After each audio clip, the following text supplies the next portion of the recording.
Higby, and I just sat through Lynn's presentation. I'm going to tell you, it really turned my life upside down. This is actually the third time I've heard it. And the way to deal with people who are grieving, I have been doing it all wrong for a lot of years. So her tips and the Bible verses and the way it all got together, I'm starting to get a little bit better at it. In fact, I just walked over here from sending a text to one of my grieving friends. But put yourself in a situation where a good friend of yours has had a deep loss. Do you find yourself thinking any of these things? I have no idea what to say to him, and I don't want to say the wrong thing. I'm afraid I'll make her cry. I'm afraid I'll cry. I don't want to make things worse. I don't want to bring it up. I don't have the gift of compassion. I'm not really a nurturer. You want to learn how to stay connected to your friend when life throws them a curveball. If you feel like disappearing into the automotive section at Walmart when that grieving friend walks through the front door, then I'm glad you're here, because this is for you. And I'm here to help you with all of this, because who doesn't want to be a blessing to their grieving friend? I know I have often eased my guilt of not reaching out to someone that was hurting by reminding myself that I was praying for them. And don't misunderstand me. Prayer is necessary. It's powerful, it's God-ordained, it's important. So please don't stop praying. But James is also calling us to action here. Don't just pray that someone would be warm and filled. Give them food and a warm blanket. Don't just pray that God would raise up someone to take your grieving friend to coffee. Be the one that calls and invites them. Yes, pray, but then step out of your prayer closet out into the streets. So I'd like to add one more why for it to our biblical list based on what Jamie just told us.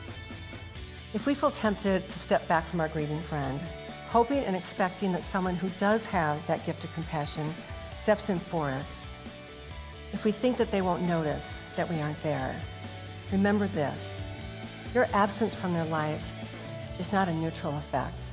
It is hurtful. We do know who's not there, and it's painful. And it comes at a time in our life when we feel like we can least afford additional heartache. So this is me asking you to search your hearts in this area. Ask God to give you a desire to help those that are hurting. Tap into the power of the Holy Spirit, and then step out in faith, trusting that the God who personifies love and compassion will equip you for that journey. It affects the way that we look at their grief, and especially the way we wish their grief would look. A wise widow friend said to me early on, "Lynn, people want you to get over this quickly so that they can feel better." Kind of funny and kind of true. So let's take a deep look at the length and depth of grieving. What are the risks that you run with these well-at-least statements? They can take you down a very wrong road. I have a friend who lost her son in a car accident many years ago, and someone actually said to her, "Well, at least you still have your daughter." Really? Not helpful. Oh my gosh. And you know what I most wanted you to listen to? What I most wanted to talk about? Dale. And the life that we had. And what I loved about him. And my memories. And if you knew him, I wanted to hear the good things you had to say about him. And if you didn't know him, I wanted to fill you in. Because talking about our loved one does not remind us of the loss. Seriously, it is there all the time. But being able to talk about them can be incredibly healing. How many of you have ever said to a grieving person, "If you need anything, let me know"? Yeah, okay, I know there's more hands out there. I know we've all done it, yeah. I've done it a lot. And you know, we do have the best of intentions. If you want to go to coffee sometime, let me know. If you want to go to dinner, let me know. If you want to go to a movie, let me know. If you need anything, let me know. But when you hear that a lot, and we do hear that a lot, it can become overwhelming. And sometimes a grieving person does not have the strength to do the reaching out. Sometimes it's all we can do to just get out of bed in the morning.